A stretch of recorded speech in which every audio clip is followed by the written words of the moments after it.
Pernah kepikiran gak, kalau tradisi itu sebenarnya kayak pesan suara dari masa lalu? Iya, dari dulu banget, tapi dibungkus lewat ritual-ritual yang kita kenal sekarang. Masalahnya, kadang kita cuma lihat bentuk luarnya, tapi lupa sama pesan penting yang dibawa. Nah, ketika modernisme datang, semuanya yang jadul langsung dicap negatif yang kolot, feodal, gak maju, kuno. Akhirnya, banyak orang jadi gagal nangkap hikmah yang dulu sebenarnya bikin masyarakat kita kuat.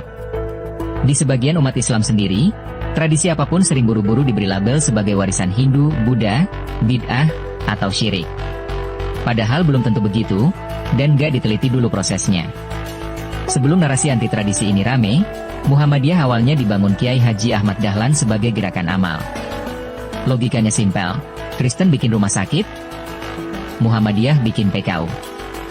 Gereja bangun sekolah, Muhammadiyah juga bikin. Target dakwahnya sama, masyarakat abangan, dari wong cilik sampai priai. Makanya, dulu banyak buku Muhammadiyah ditulis pakai aksara Jawa. Karena itu bahasa yang dipakai orang yang mau diajak maju bareng. Tapi kemudian, kata Kunto Wijoyo, ada fase yang disebut idiokrasi, yaitu ketika Muhammadiyah mulai jadi kayak mazhab sendiri yang bikin warganya kadang terlalu taklid sama keputusan organisasi. Efeknya, tradisi kayak barzanji, tahlil, pujian, dianggap bukan bagian Muhammadiyah, terus ditolak. Akhirnya keagamaannya jadi terkesan kering. Di sisi lain, NU juga punya masalah sendiri. Tradisi-tradisi kayak barzanji dan burdah, yang di pesantren masih relevan, di masyarakat umum kadang berubah jadi sekadar ritual wajib. Sampai muncul cap-cap identitas, gak tahlilan berarti wahabi, gak barzanji berarti bukan aswaja. Jadinya debatnya malah geser ke ranah teologi, bukan budaya. Sementara itu, gereja justru jalan lebih mulus.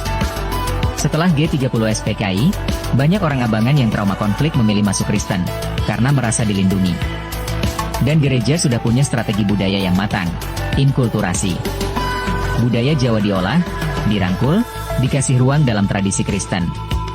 Ironinya, di sisi Islam, budaya Jawa sering dianggap lawan dari Islam. Kayak dua hal yang harus dipisah. Padahal sebenarnya bisa saling menguatkan. Ujung-ujungnya, teologi dan fikih di tangan umat modern malah berubah jadi kayak inkuisisi budaya. Apapun yang berbau budaya Jawa langsung divonis nggak Islami.